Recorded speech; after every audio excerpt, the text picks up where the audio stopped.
what happened on September 11th in the year 2001. Casey. It's where terrorist attack, and then the two twin towers fell, and then it killed a lot of people. You're exactly right. The president got on the television and he did a speech. Dylan, could you get our light for us? And on your desk, you have a copy of his speech. So I want you to turn to that. It looks very difficult. It kind of has some big words.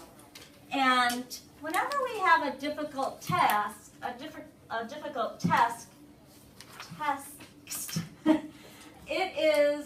there's a strategy called soapstone that we can use to help us figure out and understand what the text is telling us. And it's an acronym, and I've shared it with you before, so I think some of you might remember what the letters stand for. Does anybody remember what the S stands for? Speaker. Speaker, good. Occasion. Occasion. Audience. Audience. P. Purpose. S. Subject. T. Tone. Tone. All right. So this is the second time we've done a soapstone. So you're familiar with the acronym. Here's his speech. There are some really hard words. I asked you to get your highlighters out. And I want you to find the 4 vocabulary words that I wrote on the top that I thought were the hardest for you. Try to find them in the text and highlight them.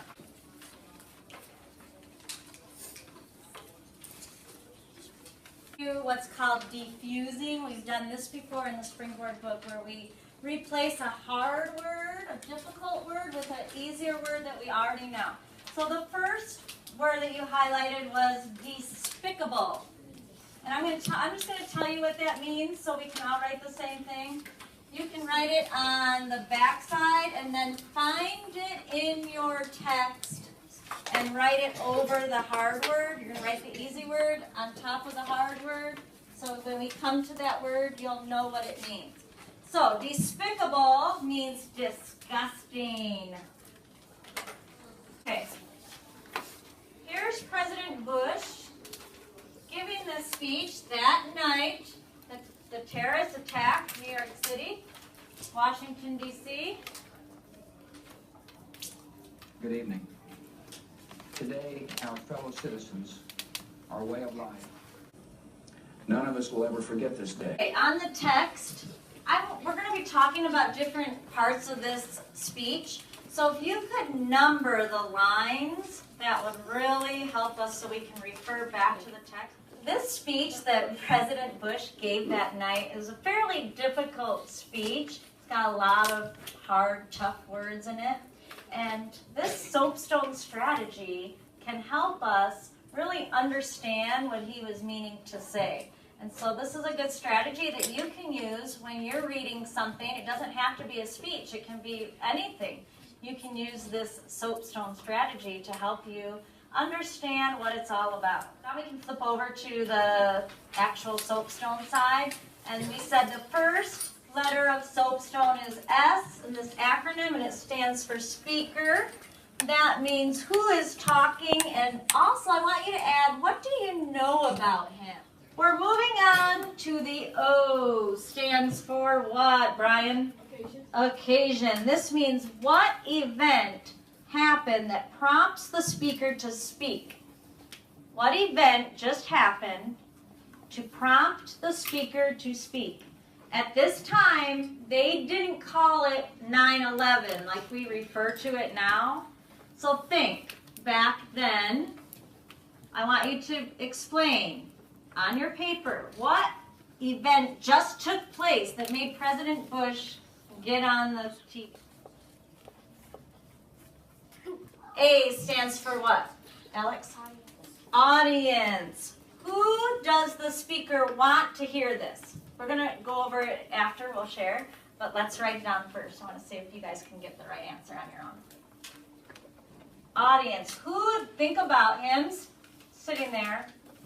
Who does he want to hear these words?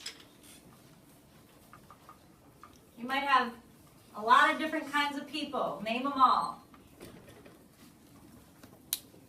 I want you to be very careful. Who do you think he is speaking to? The Americans? Okay, is that all he wants to hear this? Let's see, Eternity? The terrorists that attacked. Oh, maybe he wants the people who were responsible for this awful act. Maybe he's hoping that they're hearing it too. Why would he want them to hear this? Why would he want them to hear this? The terrorists. So they can get intimidated? Maybe confess. Oh, so maybe they'll come up and confess? Oh, good. He wants them to be ashamed of what they did. P, purpose. Listen. I want you to think. Look up here. Why is he speaking? Why did he decide he better get on the TV that night and speak? What was his reason? Why? So they know that they can injure Americans, but they can't break the bond of Americans. Ooh, very good, Jackie. And Nick reminded me, let's go back, and why do you think he wanted the Americans to hear this? Cody? He wanted the Americans to hear that, so then there's no panic over the country. Okay, yes, so let's move down to P, purpose. He wanted, you should have said, his reason for getting on was, he said, so people wouldn't panic. That's a good one. So the terrorists would get intimidated. That's a good one, okay?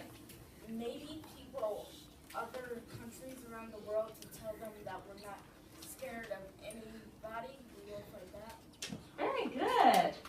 People in other countries. What was the subject, the main idea of this whole thing?